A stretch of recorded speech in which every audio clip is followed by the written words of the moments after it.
સ્વાગત છે તમારા મારા નવા બ્લોગમાં. આપણે જવાનું છે વાડીએ કેળા કાઢવા, કારણ કે આપણે છે કારખાને રજા, એટલે આપણે રજા રાખી છે, તો આપણે જવું કેળા કાઢવા. તો જોઈ શકો તો આપણે ઘરે છે. આ બેનો દાડીએ જાય છે, આપણું ઘર છે. આજે આપણે જવાનું છે વાડીએ કેળા કાઢવા, તો આપણે કેળોમાં જઈને તમને દેખાડીશું. આપણે અમારા ધર્મપત્ની, અમારા બેનું આ દાડીએ જાય છે, આ બંકો આ હાહરિયામ જાય છે, આ કટપ્પા ટકો એ મારા કેળા કાઢવા આવે છે. આ વિપુલ કેળા કાઢવા છે ને આ ભાઈ છે કામે જાય છે. તો આપણે કેળા કાઢવા આપણે ખેતરે છે ને તમને કેળું ને કેળા દેખાડ્યું કેવી રીતે ભરવી છે. બન્યા રહી તો છેલ્લે ફાઇનલી આપણે કેળા કાઢવા ખેતરે પહોંચી ગયા છે. જોઈ શકો આપણા માણસો તો ખેતરે પહોંચી ગયા છે. પછી આ તમને ખેતર દેખાડી દીધું. આ કેળું છે, આમાં કેળા કાઢવાના છે. તો કપડા વપડા કેટલે બદલાઈ લેવી પછી તમને મળવી. તો ફાઇનલી આપણે જે લુકમાં તે લુકમાં આવી ગયા છે પાછા. કારણ કે કેળામાં પીલા આવે એ કપડાં ખરાબ થાય, ડાઘા પડી જાય, એટલે આપણે જે ખેતરે કપડાં પડ્યા થાય પહેરી લીધા છે. જોઈ શકો છો આ કપડાં છે એ મેલાનો થાય. આપણે નવા કપડાં તે કાઢી મૂકી દીધા છે અમે સાઈડમાં. આપણે ડાઘા થાય, જો આ ડાઘા તમને દેખાડો આગળ. હા જીને જો આવા લોહી જાય ડાઘા પડી જાય, કપડાં બગડી જાય. તો આપણે અહીં હતા ખેતરને પહેરી લીધા છે. આ કેળા જો આ ભાઈ વ્લોગની શરૂઆત કરે છે. આપણે ખેતર દેખાય છે એમ એમેઝોનનું જંગલ કહેવાય ને એ રીતે આમાં કેળુંનું જંગલ છે. જો આ કેળા પાકલ જો આ પાકી ગયેલા છે. એટલે આ પાકળ કેળાનું નહીં કાઢવાની, આપણે જે કાસે આવે ને કાસા એ કાઢવાની છે. એને પતરી પડે, ચીપ કહેવાય ને એ બનાવવા માટે કામ આવે. જો આલુમાં આ કાશી કહેવાય. જેમાં પાકળ કેળા ન હોય ને પીલું આપણે કાઢવાનું હોય. કાઢીને આપણે બહાર જે માનો ઓછોક લેલમ નાની ગાડી હોય, બોલેરો હોય, આઈસર હોય, તો જે હોય એમાં ભરવાનું હોય. એમાં મણે પૈસા આવે, આપણે કેરેટ ભરવાનું આવે. તો એક કેરેટ અંદાજે 19 કિલા મણનું હોય છે. તો આપણે મણ પ્રમાણે પૈસા હોય. દાળિયા નથી, આપણે ઉધડું હોય. આપણે જેટલું કાઢવીએ એટલું આપણને પૈસા મળે. કલાકમાં પૂરો કરો તો કલાકમાં છૂટા થઈ જાય. ખેતર છે જો આ અમારા શિવાભાઈ. આ છે નાનો, તો માનો ને કે આ મણની લૂમ આવે તો આ એકલો ખંભે ચડાઈને યો થાય. જો આ છે નાનો, કારણ કે મારે તો હું બીજી વાર છું, આ 30 વાર આવ્યો છે. એને બળકો છે, ભલે આમાં હાઈટમાં નાનો લાગે. જો આમ લાગતો છે તમને 15 વર્ષનો, પણ આમ બળકો છે. હું લૂમ મારે ભી પડી જાય, પણ આને ભી ન પડે. આ લૂમ ઉપાડી લઈ. જોઈ શકો છો કાંઈ બોલેરો આવ્યો જ નથી. હવે જોઈ કવડી ગાડી આવે છે તો તમને કેળા નાખો, લૂમ ઉતારવી, ભરવી, વજન કરે ને જોઈ કેટલા મણ છે તમને છેલ્લે હું હિસાબ દઈ. છેલ્લે સુધી બન્યા રહીજો. લૂમનું મુહૂર્ત આપણે કરી દીધું. જો આવી રીતે રૂમ ખંભે ચડાવીને જવી જવાનું હોય. પણ અહીંયા કાંઈ હજી બોલેરો હજી કાંઈ આવ્યું નથી, તો અહીંયા મૂકી દેવી આપણે હેઠે.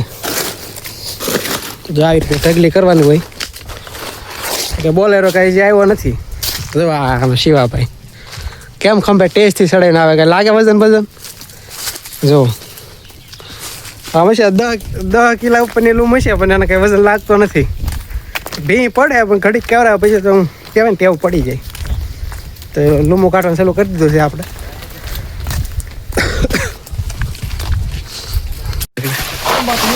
બળ કરે જો દાંતડીને પડી મૂકી. આ લૂમ જો કવડી મોટી છે. લૂમ કવડી મોટી જો હાથી મેન એલિફન્ટ કવડી લૂમ અંદાજ હતા 15 કિલા ઉપર નીચે.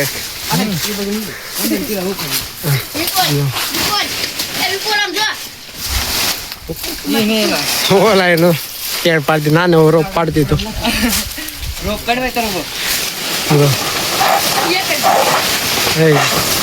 દાંતડાને પડતું મૂકે હાથેથી ખેંચવા માંડ્યા. તો ઓલું દાંતડથી જે વધારાને ઓલા મોશકા હોય કાપી નાખે. તો જિગ્નેશભાઈ પાકલ કેળા લાગતા હોય ને એ કાઢી રાખવાનું, કારણ કે એ પછી બદલાવા ના કાઢે. બોલેરા વાળા કાઢ નાખે તો આપણે કાઢી નાખે. એક નંબર એમ જો એક ઓરિજિનલ પીસ પુષ્પા અમારી જંગલ. હા આમ જોવો તમે કેળું પથ્થારો આમ જોવો, એમ જોવો ખાલી આમ દાવડામાં લાગડ જોવો તમે દેખાડો. આ લાગડ પથ્થારો પડી જાય તો જોવો ઠેર તમે જોઈ શકો છો. જો લાગટ આ બધી પથારી પાડી દીધી ને આ આખું દાવડું ભરી દીધું ને બધી આપણે વેવીને છે ને ખંભે ચડાવીને બહાર બોલેરો છે ને બોલેરો ભરવાની છે બધી આ બધી વ્યવહાર છે જો અંદાજે હશે ને તો આ 25-30 જેટલી લૂમ હશે આ બધી આપણે બહાર બોલેરો છે ને ખાલી કરવાની છે એ કટકી કરીને કેરમમાં ભરીને મૂકી દે આમ જો આ ગયા આમ જો ઓરેલું જો બોલો આમ બળ કરે તો આમ તો કામ ન કરતા એટલે મોજ મસ્તી કરે જાય આ મસ્તી કરવામાં જ છે બધા જો આગળ જો નહીં સડાય રેવા દે આને દેશી વાંચો કહેવાનો જઈ લે જઈ જો આ જો પડ્યો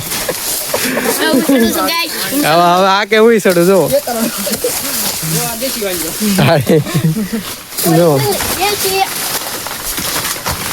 આમ કામ ઓછું કરે મસ્તી વધારે કરે આમાં એવું છે એટલે આટલે બધા તો આ જેટલી રૂમો છે પછી કાઢીને આપણે બહાર બોલેરો આવ્યો છે ના ઢેકલી કરી દે એટલે કટકી કરીને એના કેર જે હતા એમ ભરીને મૂકી દે બોલેરો આવી એટલે ઢેકલી પાડી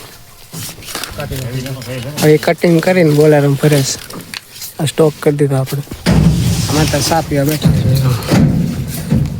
સા પીને પછી આ એનો માવા બાવા બનાવે જાય થોડાક કાઢી આવી પાછા ફાઇનલી આપણે બોલેરો ગાડી ભરાઈ ગઈ છે જોઈ શકો છો આ ગાડી ભરાઈ ગઈ છે હવે જાય છે ટોટલ આપણે 126 મણ થયા છે એટલે 126 મણના આપણને મને 10-11 રૂપિયા આપે છે જોઈએ કેટલા હિસાબ થાય જો આ ગાડી ભરાઈ ગઈ છે તો હવે જાય છે ઉનાની ગાડી આખી ભરાઈ ગઈ છે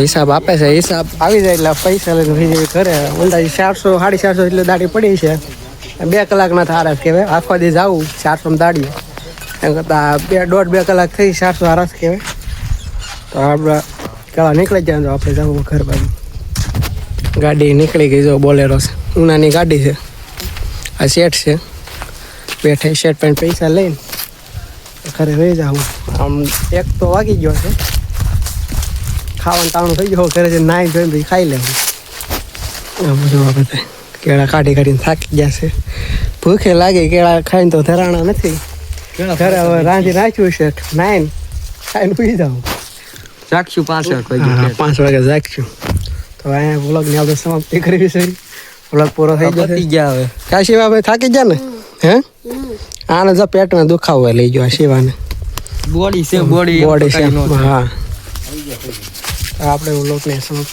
પૂરો કરવી છે ગાડી નીકળી ગઈ છે